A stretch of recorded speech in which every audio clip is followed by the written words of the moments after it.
Coming up on Channel 8 News, why cattle appeared in Aggieville for the first time ever, and how controlled burns are affecting our local environment. But first, a look at our forecast for today.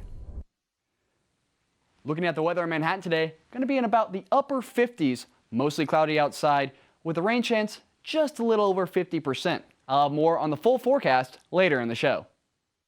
This is KKSU-LD, broadcasting in high definition from Kansas State University, covering Manhattan, Riley County, and the Flint Hills. You're watching Channel 8 News. Good morning and happy Earth Day. I'm Jacob Hall. On today's show, how Manhattan High journalists adapted to unusual circumstances and how it won them an award, as well as a sneak peek into Fort Riley to see how soldiers stationed there spent a Saturday morning. But first, a look at how Aggieville was transformed into a cattle drive for the first ever Aggieville Showdown this past weekend.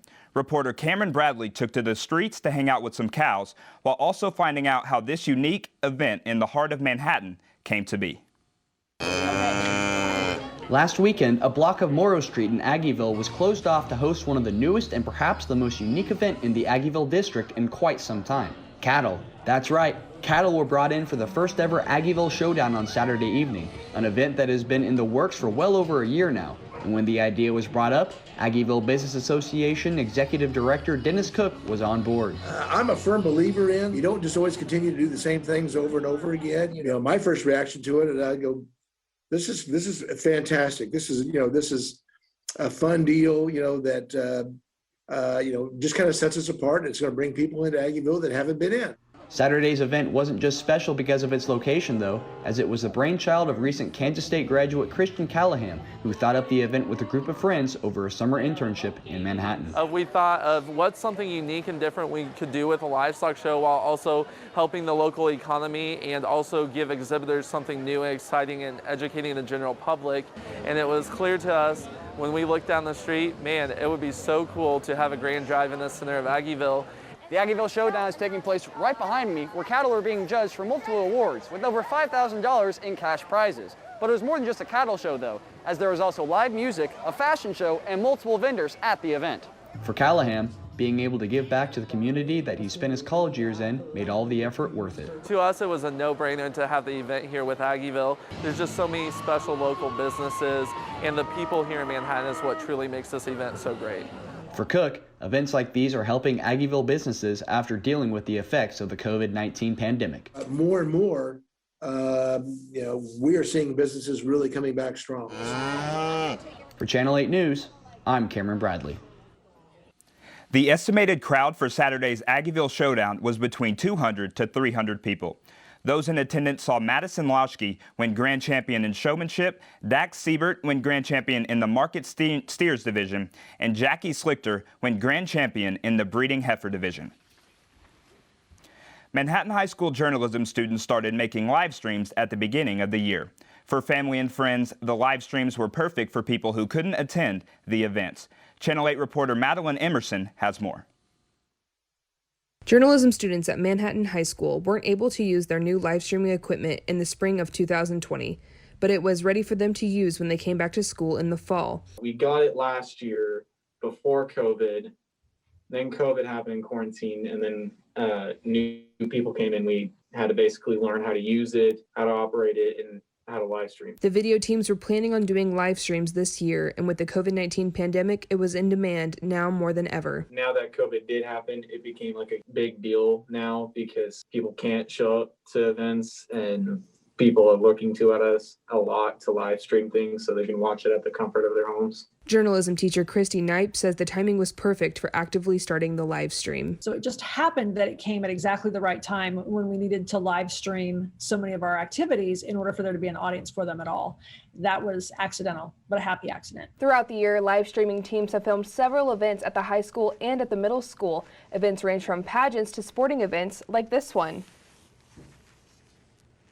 Many school and community members, such as parents, expressed their appreciation for the live streams. We had one of the players from the basketball team. She wrote us a really nice thank you letter that she brought up to the kids during the live stream and said, I just appreciate you streaming these games so that my grandparents can see what I do. With the anticipation of school and events going back to normal, NYPE is certain that their live streams will still be needed for people who live far away from events. Now kids know that they can tell their grandparents who live in another state or, a friend that used to live here that they can watch it that way. In the meantime, Bunning and his team are working on passing their knowledge to the underclassmen so they can be comfortable next semester. We're taking this time before the end of the school year to teach all of our underclassmen the equipment so that they're ready next year and they're able to teach and feel completely comfortable. Next semester, new students will step up and join the teams as they continue to live stream.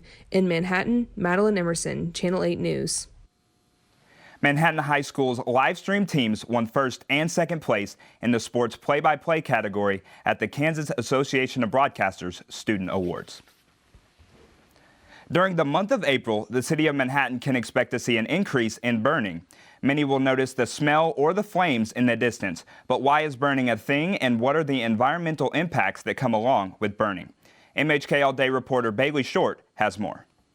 In Potawatomi and Riley County, there are different types of land that is burned and for different reasons. While farmland is burned on occasion, according to Professor Nathan Nelson, it is not burned as much as it once was due to better farm equipment. Prairie land is actually what is mostly burned in the Flint Hills region and is what is being burned in the late spring. The vast majority of burning right now is native prairie ground. The reason, there are multiple reasons for burning. In the end, the burning increases the productivity of the grass. So the grass that you'll grow this year you'll get more of it, and you'll decrease the weed competition and woody vegetation that start to move in and crowd out the native grass species.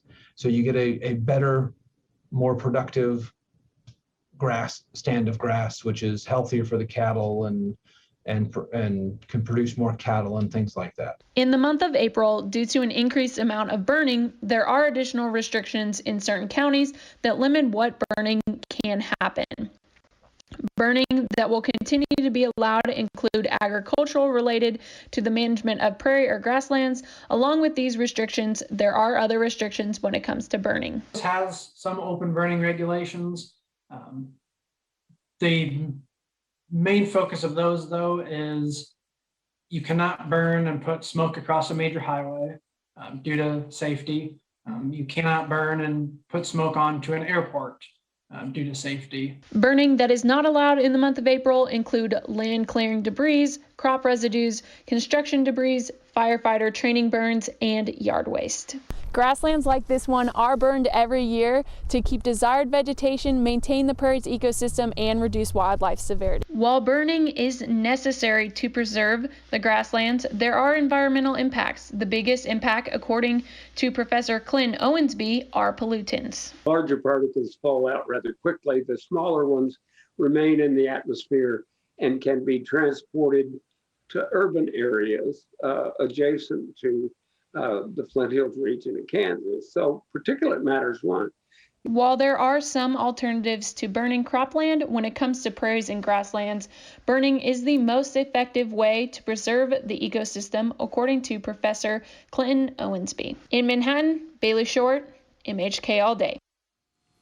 For more information on field burning, Kansas Flint Hills has a website listed below. You can find more information on regulations, events, health, and more. Up next, a live interview with K-State's Director of Diversity and Multicultural Student Life following the Derek Chauvin verdict and how it might affect our community.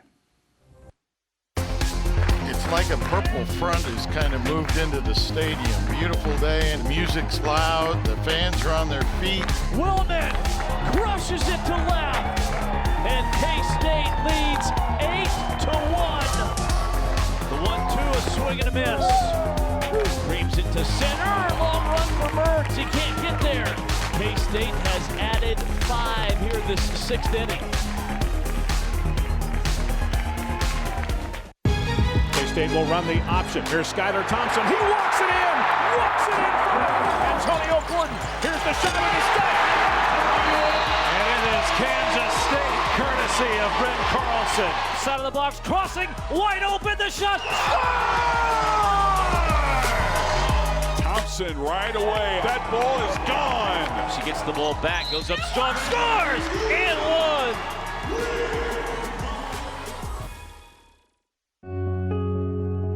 Upon arrival, I'm like, oh, these people love football. Like, these people are nuts about Kansas State. And Saturday morning, I mean, swarms of people outside of the stadium tailgate. We come in, it's about 45 minutes before game time. The stadium's packed. And I'm like, this is the atmosphere. Whenever I dream of playing college football, this is exactly what I see. The chants, the music, everything. And just throughout the entire game, I mean, it was just a place I knew I had to be. Late Tuesday afternoon, following 3 weeks of testimony, former Minneapolis police officer Derek Chauvin was convicted on all charges in the death of George Floyd in May 2020. We're now joined by K-State Director of Diversity and Multicultural Student Life, Tremaine Lindsay. Tremaine, thanks for joining us today. No problem. Thanks for having me. Of course. In the Monday edition of the K-State Today, President Myers sent out a statement calling for a thoughtful and peaceful response. How big of a priority was it for the university to get out in front of a potential verdict? It was extremely important. One of the things that students have been very vocal about this year is K-State and the administration being very reactionary to these things, and we need to be more proactive. And so this is something that throughout the course of this academic year, we've been working.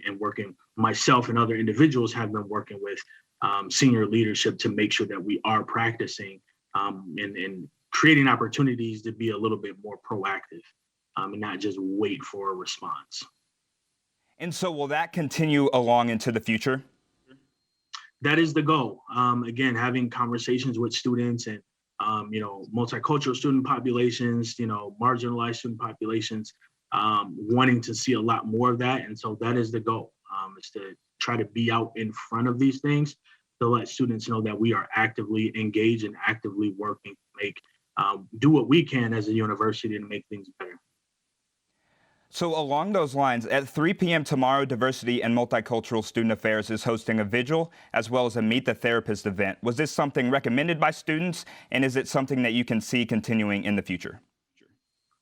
We would like to see it continue in the future, not necessarily recommended by students, just conversations that part, I would say it's part. The vigil is our opportunity to be able to come together as a university and let students know that we are standing in support and solidarity with them during these trying and difficult times. And then the Meet the Therapist is something that we've been working at, knowing that mental health is a huge thing right now. And we want to make sure that we're doing what we can as a department to support our students during these trying and difficult times. And so we hope that the Meet the Therapist initiative is something that we are able to continue to move forward with in the future. And moving forward into the future, since the verdict was announced, what has communication been like with students? Have you seen more foot traffic in the Multicultural Student Center? The foot traffic has been regular.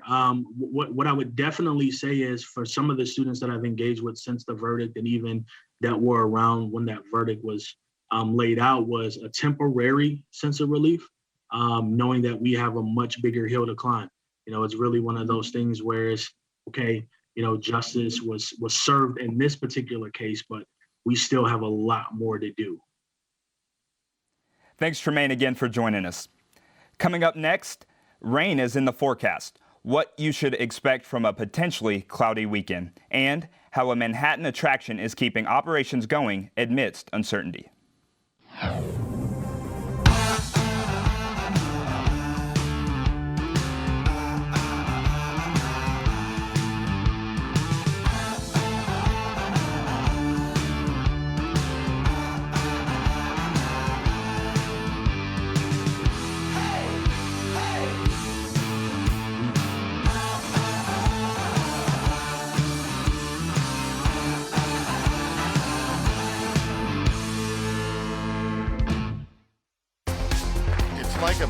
front has kind of moved into the stadium. Beautiful day and music's loud. The fans are on their feet. Willman crushes it to left, and K-State leads 8-1. The 1-2, a swing and a miss. Reams it to center, long run for Mertz. He can't get there.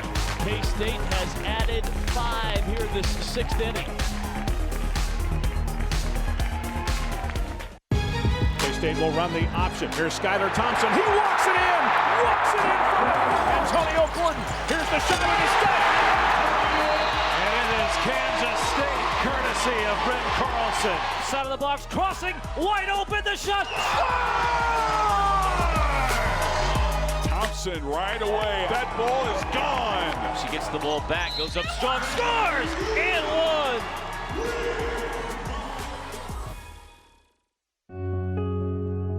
Upon arrival, I'm like, oh, these people love football. Like, these people are nuts about Kansas State. And Saturday morning, I mean, swarms of people outside of the stadium tailgating. We come in, it's about 45 minutes before game time. The stadium's packed. And I'm like, this is the atmosphere. Whenever I dream of playing college football, this is exactly what I see. The chants, the music, everything. And just throughout the entire game, I mean, it was just a place I knew I had to be. The Beach Museum of Art has sat with an empty parking lot this year due to the pandemic. But just because their doors have been closed does not mean they have stopped sharing art. Reporter Dawson Wagner sat down with Linda Duke, director of the museum, to see how they remained operational this year. Even though we haven't been open, we have been busily at work. We've been putting out virtual exhibitions, and I would really encourage people to go to the Beach website and click on Explore and look at some of those exhibitions. So what's been the silver lining in this all that's really helped benefit you with the virtual exhibits? The silver lining of that, Dawson, has been that we've been able to reach some people that might not ordinarily be able to attend our programs in person. Some of them have been getting people logging in from around the country and even internationally. That's been a great learning experience for us, and we're going to try to keep that up. We'll now go to Cameron Bradley for our full weather forecast and what to expect this weekend. Cameron?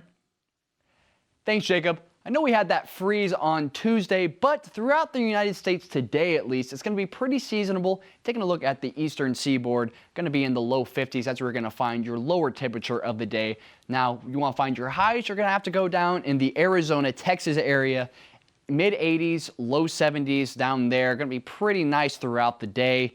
And then as you take a look at Kansas, it's going to be in the mid 50s. And then throughout the rest of the United States in the western and also midwestern portions going to range throughout the 60s. Now taking a look deeper into Kansas throughout the day, you're going to find two distinct differences.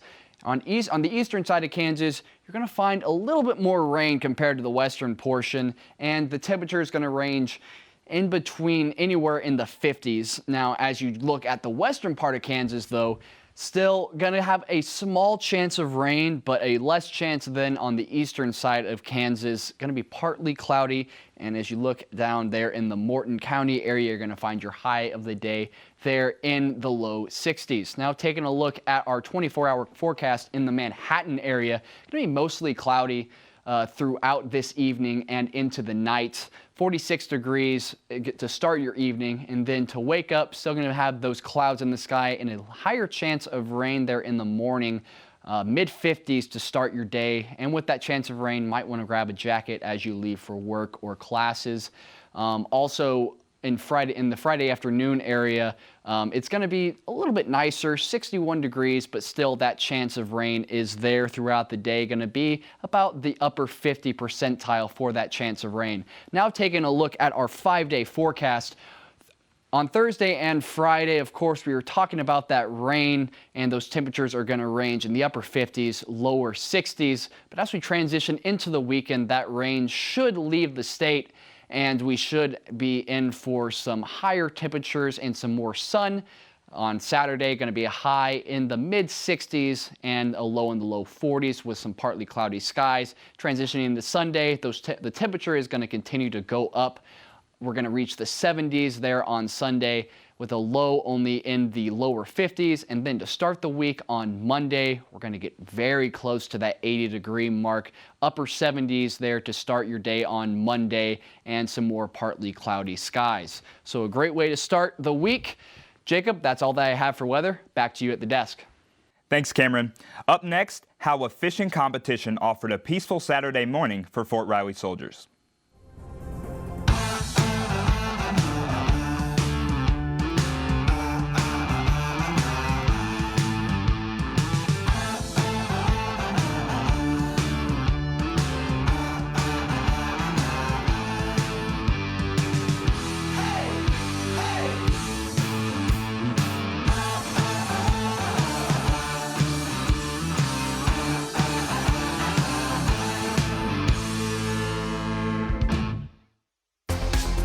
Like a purple front has kind of moved into the stadium. Beautiful day and music's loud. The fans are on their feet.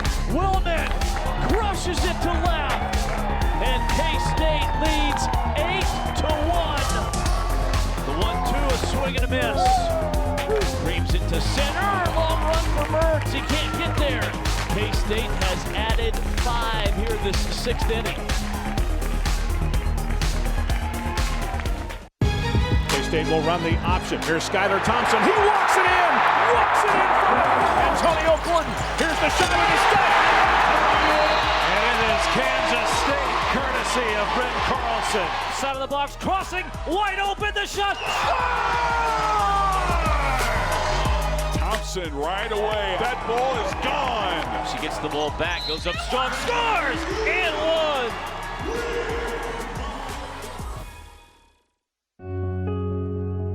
Upon arrival, I'm like, oh, these people love football. Like, these people are nuts about Kansas State. And Saturday morning, I mean, swarms of people outside of the stadium tailgating. We come in, it's about 45 minutes before game time. The stadium's packed. And I'm like, this is the atmosphere. Whenever I dream of playing college football, this is exactly what I see. The chants, the music, everything. And just throughout the entire game, I mean, it was just a place I knew I had to be. The second annual fishing derby on Moon Lake at Fort Riley lasted 2 hours, and participants didn't waste any time getting to their lucky spots to see if their catch would be the best of the day. For one father and son duo, they were hoping to repeat as winners again this year. Sergeant John Ward grew up fishing and has always enjoyed the activity. But today, days by the lake are more rewarding now that he gets to pass the activity down to his son, Emmett. Growing up, I've always been fishing, usually by myself, but now I have my best friend here that I get to teach everything to him. Last year, they participated in the fishing derby at Fort Riley, and with the experience they had, they knew that they wanted to come back this year. We came here last year. It was an amazing turnout. He actually won the children's largest catfish, and that was 29 inches, and then I won the largest for 31 inches. Leanne Slingers works as a supervisor recreation specialist at Fort Riley, and she says allowing families to come out and enjoy being outdoors with each other was one of the reasons why they created the derby in the first place. The fishing derby itself started about 1 year ago when we reopened from COVID. We wanted to provide a safe opportunity for soldiers and their families in the Fort Riley community to come out and enjoy being outdoors. Although the derby had a cap of 50 participants due to COVID-19 safety regulations, those who signed up were eager to cast their lines into a freshly stocked lake for the chance at several prizes. This year we actually see a higher turnout of youth participants, so we see about half and half for children and adults. So it's a great time to have just a really well-rounded population come for this event. For Sergeant Ward and Emmett, they didn't have the same luck as last year, but they still enjoyed the morning because it gave them another opportunity to go fishing. Just coming out and just enjoying the outdoors, and even if you don't catch anything, it's called fishing, not catching, so it's a great time. The winning fish of the tournament was 21 inches long, and the reward was a brand new fishing pole for the next excursion. The Kansas State men's golf team took home a share of the Husker Invitational title last weekend in Lincoln, Nebraska. The Wildcats were led by sophomore Tim Tillmans, who finished in a tie for second, and junior Will Hopkins, who recorded a top 5 finish. K-State will compete in the Big 12 Championship starting Monday in Hutchinson. Coming up, how one local group is walking for a cause, and one final look into our weekend forecast. What the radio station has done for me, it has allowed me to use my public speaking capabilities and provide it into a entertaining way. I would say the fact that most of the classes I've taken have not just been fluff, like they feel like they've actually prepared me for the world. If all things go well, working there might have gotten me a job. So within industrial engineering, you can actually start your master's degree a year early and start taking those classes your senior year. And then after you go through those upper level courses, you only really have a year left and you would come out with your bachelor's and master's degree, which is something I have been considering just because, it's one extra year and I do love K-State. So it's like, win-win. But that's a perk with being an industrial engineer. You're able to get your master's degree in just one extra year. I went on my campus tour. They had the Baja racing teams, all the parts and everything on display, and I was like, that's super cool. My first year, we made robots, made a line following robot, assembled it and coded it. My current major is biomedical engineering. It's like a jack of all trades since you take coding from computer science and then some stuff from electrical. It's kind of just a mix of all the main departments of college engineering, and this is the spot for me. Kansas State's athletic program does not like to postpone until tomorrow what can be accomplished today. It's going to be tied into Bramlage with some upgrades to Bramlage in terms of the Legends Room. Is now going to be 7 times bigger than it currently is, with new entrances on the east and west side. So that facility, the South End Zone project, is going to touch both Bramlage in a very positive way, and obviously finish off the stadium look and feel.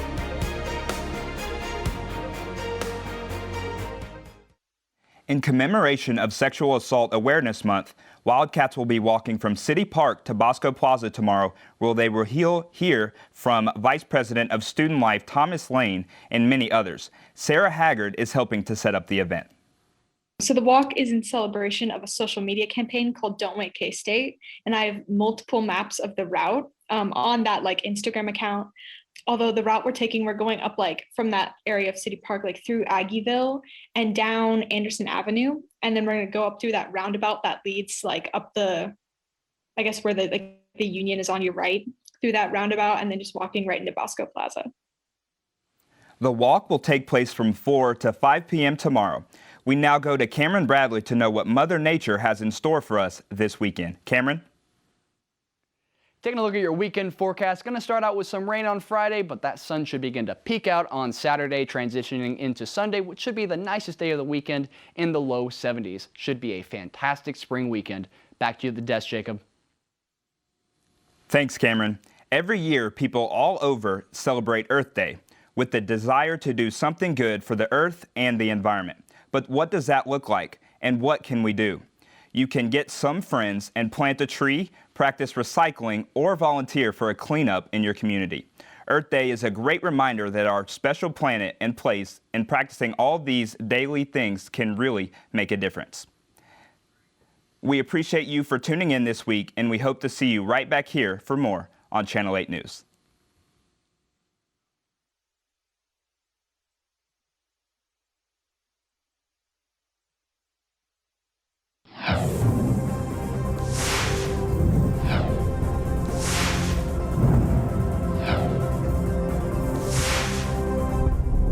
This is Channel 8 News.